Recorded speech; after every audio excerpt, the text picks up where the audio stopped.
एक बार 2017 में एक छोटे से गांव में एक व्यक्ति जिसका नाम अर्जुन था, वह बहुत चिंतित था। उसकी खेती अच्छी नहीं हो रही थी और आर्थिक तंगी के कारण वह बहुत दुखी था। एक दिन वह गांव के मंदिर में गया और वहां भगवान श्री कृष्ण से प्रार्थना की, हे भगवान, कृपया मेरी मदद करो। मुझे नहीं पता कि मैं क्या करूं।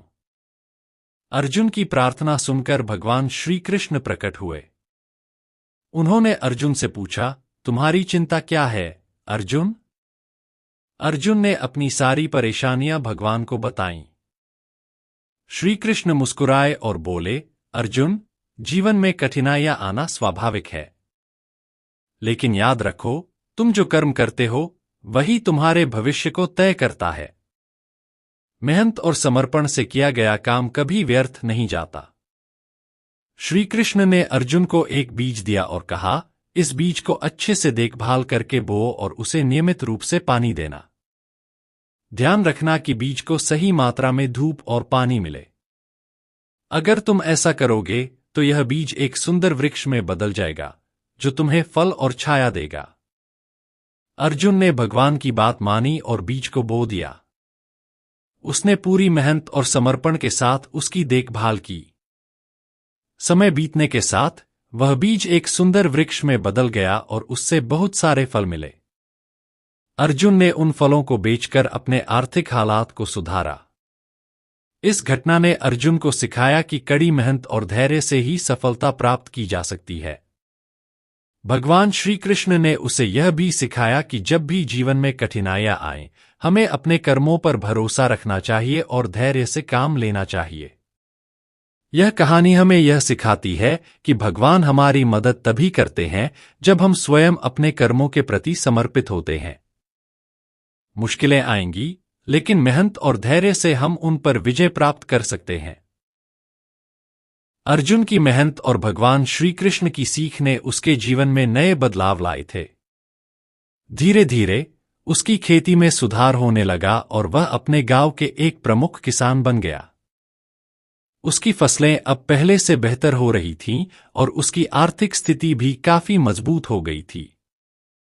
अर्जुन ने अपने गांव के अन्य किसानों के साथ भी अपने अनुभव साझा किए और उन्हें भी भगवान श्री कृष्ण की बातें बताईं।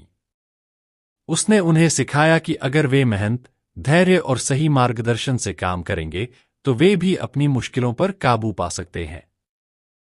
अर्जुन के मार्गदर्शन में गांव के अन्य किसानों ने भी उसकी बातों का पालन किया और उनकी फसलें भी बेहतर होने लगीं। एक दिन गांव में एक भयंकर तूफान आया जिसने कई फसलों को नष्ट कर दिया। किसानों में घबराहट फैल गई और वे फिर से अर्जुन के पास आए। अर्जुन ने उन्हें शांत किया और कहा, याद रखो, भगवान श्री कृष्ण ने हमें सिखाया है कि मेहनत का फल अवश्य मिलता है। तूफान ने हमारी फसलें नष्ट कर दी हैं, लेकिन अगर हम फिर से मेहनत करेंगे तो हम इसे फिर से उगा सकते हैं। किसानों ने अर्जुन की बात मानी और फिर से अपनी फसलों को उगाने में जुट गए। उन्होंने इस बार पहले से भी ज्यादा मेहनत और सावधानी बरती। भगवान श्री कृष्ण की कृपा से उनकी फसलें फिर से लहलहाने लगीं और इस बार पहले से भी ज्यादा अच्छी हुईं। इस घटना ने गांव के सभी लोगों को यह सिखाया कि जीवन में चाहे कितनी भी बड़ी मुश्किलें क्यों न आएं, अगर हम धैर्य और मेहनत से काम करेंगे तो हम उन्हें जरूर पार कर सकते हैं। अर्जुन का जीवन अब सिर्फ उसका नहीं था, बल्कि पूरे गांव के लिए एक प्रेरणा बन गया था। अर्जुन और गांव के सभी किसानों ने भगवान श्री कृष्ण का आभार जताया और यह प्रण किया कि वे हमेशा उनकी शिक्षाओं का पालन करेंगे। इस प्रकार अर्जुन की कहानी पूरे गांव में एक नई दिशा देने वाली बनी और सबने समझा कि भगवान का मार्गदर्शन और अपनी मेहनत से ही जीवन में असली सफलता मिलती है। तो दोस्तों, आपको हमारी यह वीडियो कैसी लगी, इसे लाइक सब्सक्राइब जरूर करें।